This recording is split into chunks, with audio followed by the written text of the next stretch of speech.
لیکن کن لوگوں کو؟ جو ایمان لائے اور جنہوں نے نیک اعمال کیے۔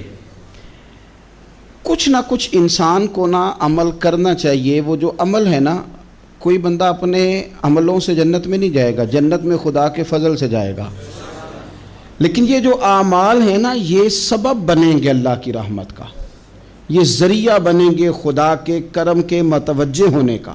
جب ہم نیک اعمال کریں گے تو اس عمل کی وجہ سے رحمت ہوگی، اور وہ رحمت ہمیں اللہ کے قریب بھی لے جائے گی، اور اس رحمت کی برکت سے رب جنت بھی عطا فرمائے گا۔ ہمارے ہاں یہ ہوتا ہے کہ ہم زیادہ تر چیزوں کو تقریر سننے کی حد تک لیتے ہیں، اچھی نصیحت کا لطف ضرور حاصل کرتے ہیں، اچھے جملے کو اپنے دل میں اس کی فرحت ضرور محسوس کرتے ہیں، لیکن عمل کی طرف نہیں بڑھتے۔ اس کا نقصان یہ ہوتا ہے کہ یہ معاذ اللہ ایک باقاعدہ شعبہ بن جاتا ہے کہ میں نے بڑی خوبصورت تیار کر کے تراش خراش کر کے بات کرنی ہے، بڑی عمدہ کرنی ہے۔ اچھے ادیب تو پیدا ہوتے ہیں، اچھے خطیب، اچھے واعظ، اچھے سننے والے، داد دینے والے تو پیدا ہوتے ہیں، لیکن اگر عمل کا شوق نہ پیدا کیا جائے تو پھر باتیں نشستن گفتن برخاستن تک رہ جاتی ہیں، اس کا لطف نہیں آتا۔ پھر تو تقریریں ہو رہی ہیں، ہوتی ہیں اور ہوتی رہیں گی، نتیجہ کیا نکلا؟ جو آدمی کہتا ہے میں اتنے سالوں سے تقریر سن رہا ہوں، تو سوال یہ ہے کہ بھئی اتنا سننے کے بعد تم سنورے کتنا؟ سننے کا ایک ہی مقصد زندگی میں آپ سمجھ لیں کہ سننے کا مطلب سنورنا ہے، اور اگر آپ نے خیر کی بات سنی اور آپ سنورے ہی نہیں، میں آپ کو دعوت فکر دیتا ہوں۔ نبی پاک صلی اللہ تعالیٰ علیہ وسلم نے ارشاد فرمایا، ایک عورت تھی، طوائف تھی، ساری زندگی اس کی گناہوں میں گزری معاذ اللہ، پھر وہ ایک کنویں کے پاس سے گزر رہی تھی، ایک پیاسا کتا اس نے وہاں پیاس سے تڑپتے سسکتے دیکھا، اور پھر اس نے اپنے جوتے کو لٹکا کر اپنے دوپٹے کی مدد سے یا جیسے اس سے ممکن ہو سکا اس نے پانی نکالا، کتے کو پلایا، اللہ نے اس کی بخشش فرما دی۔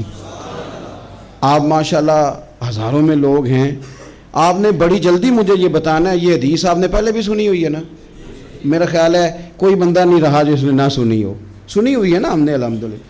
اتنے سارے بندے جو یہاں موجود ہیں انہوں نے سنی ہوئی ہے، تو ظاہر ہے امت مسلمہ میں جتنے لوگ ہیں ڈھیر ساروں نے یہ بات سنی ہوگی۔ لیکن میرا سوال یہ ہے، میں سڑکوں پہ روڈوں پہ سفر کرتا ہوں، ہم نے یہ حدیث درجنوں بار سنی کہ طوائف نے کتے کو پانی پلایا تو اس کی بخشش ہو گئی، لیکن حال یہ ہے کہ سڑک پر کسی گاڑی سے ٹکرا کر اگر کوئی کتا مر جاتا ہے، اب مر ہی گیا ہے، گاڑی والا، موٹر سائیکل والا، پجارو والا، بس والا کوئی اتنی جرت نہیں کرتا کہ لکڑی کے ساتھ، رسی کے ساتھ ہی پکڑ کے اسے سائیڈ پہ کر دے۔ وہ سڑک پہ مرا ہوا پڑا رہتا ہے، یہاں تک کہ گاڑیوں کے ٹائروں کے ساتھ اس کا گوشت لگ لگ کے سڑک صاف ہوتی ہے۔ اس محبوب کے ماننے والے جس محبوب نے بتایا کہ طوائف نے پانی پلایا تھا، اور ہمیں سمجھ بھی آ گئی اور حدیث پڑھ بھی لی اور سن بھی لی، پھر اس ملک کی جو مسلمانوں کا ملک ہے اس کی سڑکوں پر مرے ہوئے کتوں کو اٹھائے بھی کوئی نہ، اور زخمی کتا زخمی ہو ہی گیا ہے، اب اسے سڑک سے سائیڈ پہ ہی کر دیا جائے کم از کم، تاکہ اس کی اگر جان باقی ہے تو بچ جائے۔ تو پھر مجھے بتاؤ نا میرے دوستو، ہم نے کس لیے تقریریں سنی ہیں، کس لیے خطبے سنے ہیں؟ واعظ و نصیحت کی مجالس کا مطلب ہم نے کیا سمجھا ہوا ہے؟ تقریر، تحریر، تصنیف، اچھی گفتگو، اچھا جملہ، اس کا معنی ہم کیا سمجھتے ہیں؟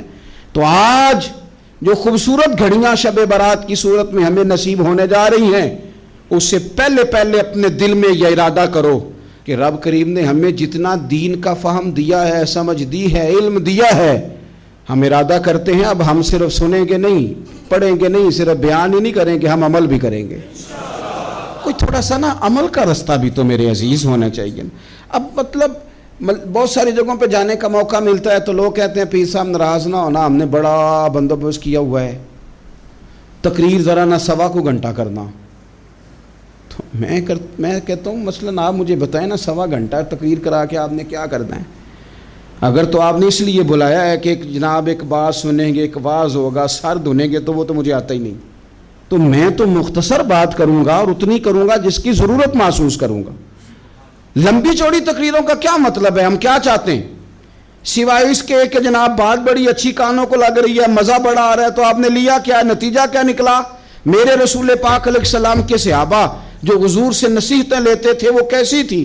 حضرت عبداللہ بن بسر رضی اللہ تعالیٰ عنہ حاضر بارگاہ ہوئے، آ کے عرض کی یا رسول اللہ صلی اللہ علیہ وسلم، میں آیا ہوں سونے، پتہ نہیں دوبارہ آ سکوں کہ نہ آ سکوں، حضور پتہ نہیں موقع ملے نہ ملے، ایک بات مجھے بتا دیں، میں اس پہ عمل کروں گا، میری زندگی بھی بن جائے اور آخرت بھی بن جائے۔ تو کریم محبوب نے فرمایا عبداللہ زبان کو خشک نہ ہونے دینا، اس کو تر رکھنا۔ تر حضور کس چیز سے؟